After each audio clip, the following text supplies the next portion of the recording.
The Silent Guardians. Commander Elena Rice stared at the sensor readings with growing dread. There was no mistaking the pattern of energy signatures approaching Frontier Station. The Voidborn had found them. "How long?" she asked, her voice steady despite the fear clawing at her chest. Lieutenant Quame O.C. checked his console. 30 minutes, maybe less. Their engines are pushing past what we thought was their maximum velocity. Frontier Station hung in the void at the edge of human space, officially classified as a scientific outpost studying stellar phenomena. Unofficially, it served as humanity's early warning system, a sentinel watching for threats from the unexplored regions beyond. The station's existence was known to the Galactic Conclave, the loose coalition of spacefaring species that dominated this sector, but they paid little attention to what they considered a primitive species fumbling their first steps into interstellar space. That suited humanity just fine. "Begin evacuation protocols for non-essential personnel," Elena ordered, "and prepare the quantum transmitter." The bridge crew exchanged nervous glances. The quantum transmitter was reserved for one purpose only: to alert Earth in case of catastrophic emergency. In the 15 years since Frontier Station was established, it had never been used. "Are you certain, Commander?" asked Chief Engineer Takashi Himura. "Once that signal goes out." "I'm aware of the implications, Chief," Elena replied. "But the Voidborn aren't here to make friends. Those are warships, not diplomatic vessels." Everyone on the station knew about the Voidborn. Intelligence briefs described them as one of the younger spacefaring species, but extraordinarily aggressive. Territorial predators who viewed other sentient life as either competition to be eliminated or resources to be harvested. 3 other civilizations had already fallen to their expansion in the past decade alone. "The evacuation pods are ready," reported Security Chief Maya Diaz. "But they won't all make it out before the Voidborn arrive." Elena nodded grimly. "I know. We need to buy them time." She moved to the central command console and placed her palm on the biometric scanner. A hidden compartment slid open, revealing a small device with a single red button protected by a clear cover. "Commander Reyes, Authorization Sierra, Echo November Tango India November Echo Lima. Initiating protocol homeward bound." The cover slid away with a soft click. Elena took a deep breath and pressed the button. Deep within the station, the quantum transmitter hummed to life. Unlike conventional communications that relied on electromagnetic waves or even tachyon bursts, the quantum transmitter utilized quantum entanglement, allowing instantaneous communication across any distance. The technology was rare and jealously guarded, far beyond what the Galactic Conclave believed humans possessed. "Message sent," confirmed Communications Officer Lin Wei. "Earth has acknowledged receipt." "Now we hold the line," Elena said, turning to face her crew. "Every minute we delay them is another escape pod safely away." The station's meager defenses came online. A handful of laser batteries and a magnetic shield generator that everyone knew wouldn't last against a dedicated warfleet. They weren't meant to win this fight. They were meant to die with dignity and purpose. On the main view screen, the Voidborn fleet emerged from the darkness of space. 12 vessels, their hulls a mottled gray-green that seemed to absorb rather than reflect light, moved with predatory grace toward the station. Their organic-looking design, reminiscent of deep-sea predators, had earned them their name among human intelligence services. "They're hailing us," Lynn announced, surprise evident in her voice. "Put them through," Elena ordered, straightening her uniform.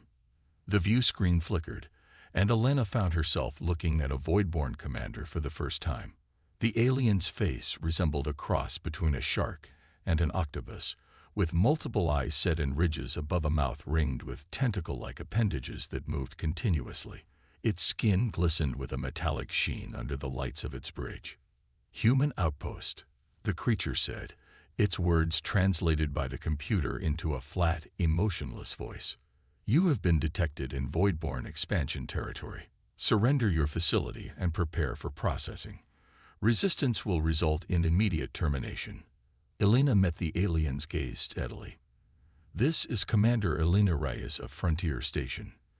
We are a peaceful scientific outpost in neutral space as recognized by the Galactic Conclave boundary treaties. Your presence here with military vessels constitutes an act of aggression." The Voidborn commander's tentacles rippled in what might have been amusement. "The Conclave's treaties are irrelevant. Your species is not worthy of consideration. Your technology is primitive, your numbers insignificant. You will be processed or eliminated." "We reject your terms," Elena replied simply. "And I should warn you, humanity is neither as primitive nor as insignificant as you believe." The communication cut off abruptly. Seconds later, the station shuddered as the first volley of weapons fire struck the shields. "Shields at 70%, reported Tactical Officer Jen. "They're testing us. Return fire, all batteries," Elena ordered. "Target their lead vessel." The station's lasers lanced out, scoring hits against the Voidborn flagship. The damage was minimal, but it was enough to provoke a response. The alien vessels spread out, adopting an attack formation. "Evacuation status," Elena demanded. 42% of non-essential personnel away," Maya reported. "Pods are launching continuously."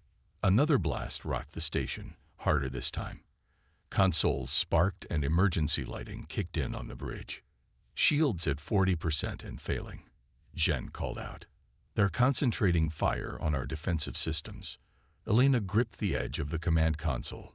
"How long until?" Her question was cut short as the sensor array erupted with alerts. Space itself seemed to distort at a point 5,000 kilometers from the station, the stars blurring and stretching as if pulled toward a singularity. "What the hell is that?" Quayne whispered.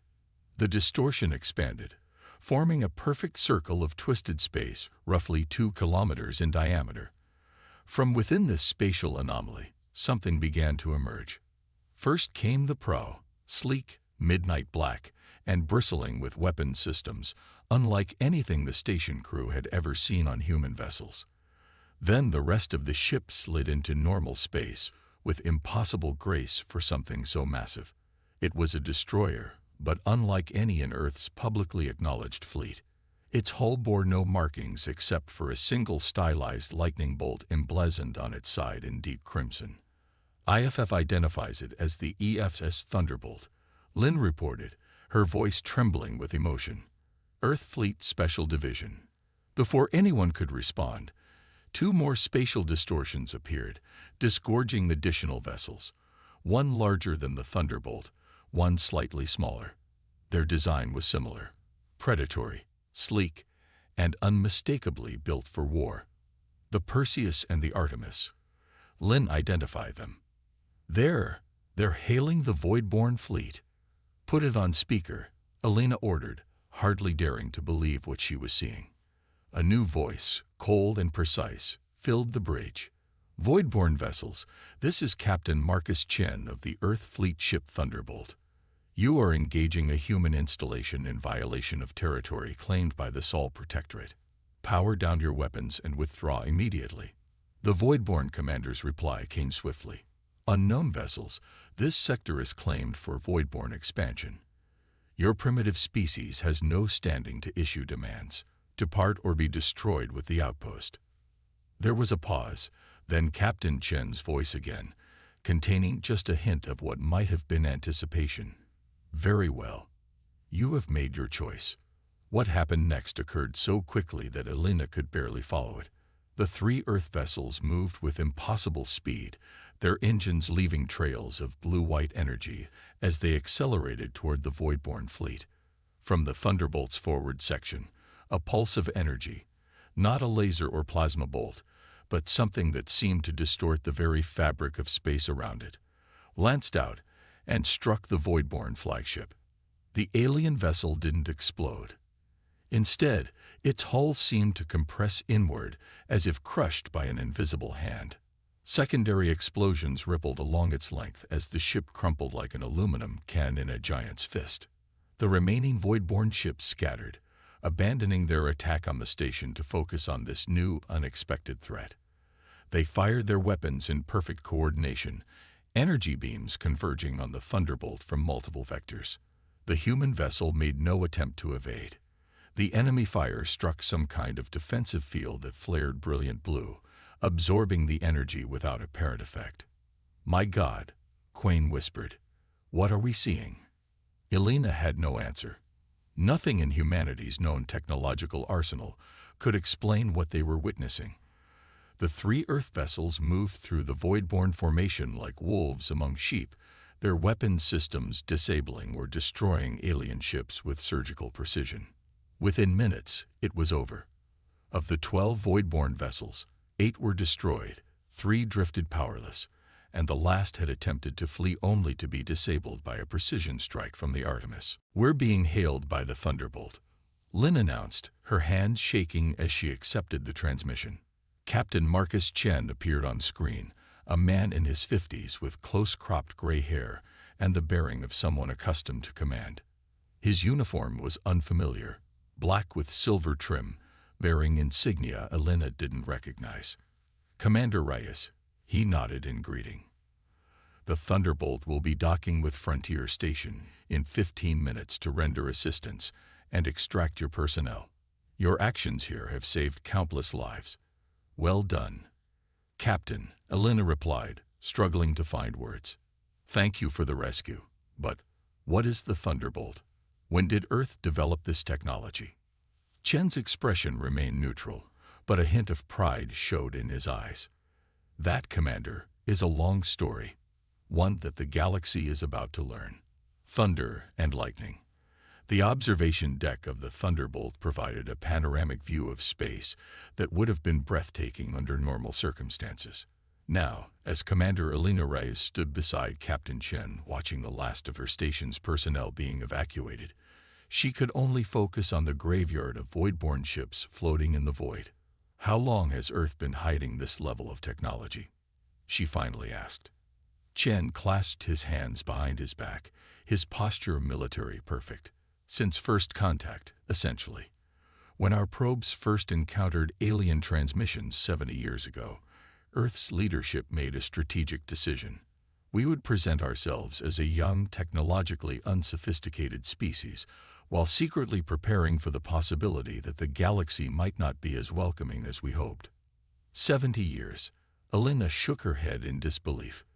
"That's impossible." "The technological leap was already underway," Chen interrupted. "The public history books record that quantum physics hit roadblocks in the early 21st century. The truth is that theoretical breakthroughs in unified field theory led to practical applications that the general population never saw. By the time we detected alien signals, we had already developed the foundation for gravity manipulation, energy weapons, and faster-than-light travel." Elena turned to face him. "And the Thunderbolt? These ships weren't built overnight. The Silent Fleet has been in development for 40 years, Chen replied. Constructed in secret facilities throughout the outer solar system. The Thunderbolt is actually one of our older vessels." A lieutenant approached, offering a data tablet to Chen. He scanned it quickly and nodded. "The Voidborn have sent a distress signal," he informed Elena. "Their home fleet is mobilizing." "As expected." "Expected?" Elena asked. Chen's lips curved in a thin smile. "Commander, what you witnessed today wasn't just a rescue mission. It was the first phase of an operation decades in planning. The Voidborn have been systematically eliminating what they consider lesser species for generations. Intelligence indicates that humanity was next on their list." He gestured for her to follow him to a tactical display. It showed hundreds of points of light emerging throughout nearby sectors of space. "These are Earth fleet vessels revealing themselves across the galaxy," Chen explained. "Simultaneously with our engagement here, 37 other human ships are moving to protect our outposts and allies. The Silent Fleet is silent no more." Elena stared at the display, trying to comprehend the scale of what she was seeing. "The Galactic Conclave will see this as aggression." "Perhaps initially," Chen agreed. "But they'll soon understand our true purpose." The ship's AI announced an incoming transmission from Earth Command. The tactical display was replaced by the image of a stern-faced woman in her 60s wearing an admiral's uniform. Captain Chen. She greeted him. Phase 1 is complete. All targeted Voidborn battle groups have been neutralized with minimal casualties. The Conclave has requested an emergency session. As anticipated, Admiral Harris, Chen replied. Commander Rise of Frontier Station is with me. Her warning gave us the perfect opening. Admiral Harris nodded to Elena. Your service will be remembered, Commander. Captain, you'll proceed to Conclave Station immediately. The diplomatic team is already en route. It's time for humanity to formally introduce ourselves to the galaxy. The transmission ended, and Chen turned back to Elena. You're about to witness history, Commander. Care to join me? 48 hours later, Elena found herself aboard the Thunderbolt as it approached Conclave Station, an enormous ring-shaped structure that served as the neutral meeting ground for the galaxy's spacefaring civilizations. 5 other Earth vessels had taken up positions nearby, their presence causing visible alarm among the various alien ships in the vicinity. The diplomatic shuttle carried Elena, Captain Chen, and Earth's newly revealed diplomatic corps to the station. As they walked through the grand corridors, representatives of a dozen alien species watched them pass with expressions ranging from curiosity to outright fear. The conclave chamber was a vast amphitheater, with delegation booths arranged in concentric circles around a central speaking platform. Elena took her place beside Chen in the human delegation's booth, which had previously been one of the smallest and least prominently positioned. Today, it had been moved to the inner circle. The session began with accusations. The Voidborn representative, a high-ranking admiral whose tentacles writhed with barely contained rage, demanded sanctions against humanity for their unprovoked aggression and technological deception.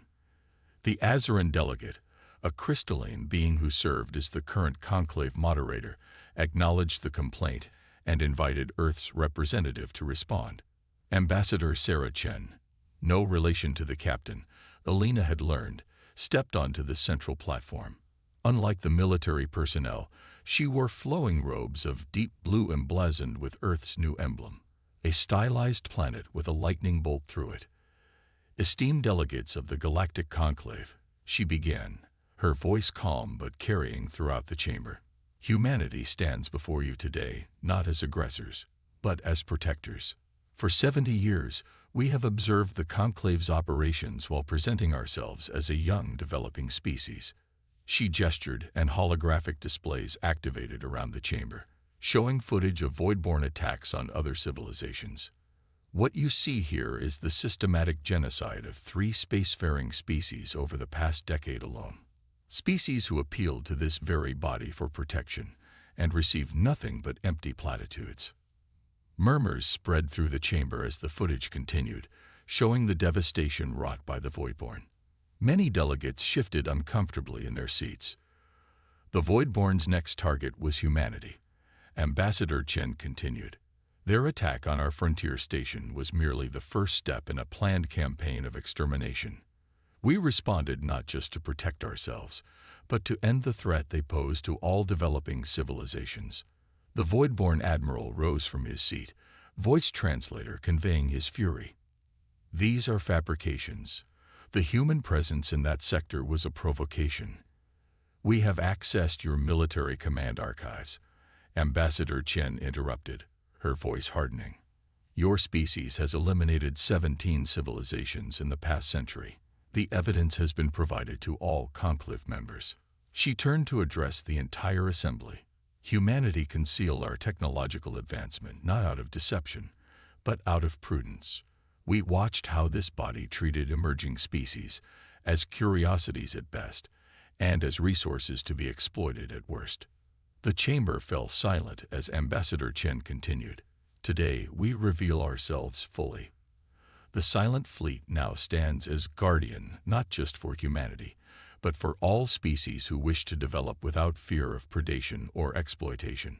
The Azeran moderator's crystalline form shimmered with what might have been concern. Ambassador Chen, while the evidence against the Voidborn is compelling, Your species has no authority to appoint itself galactic protector. Such actions must be sanctioned by the Conclave.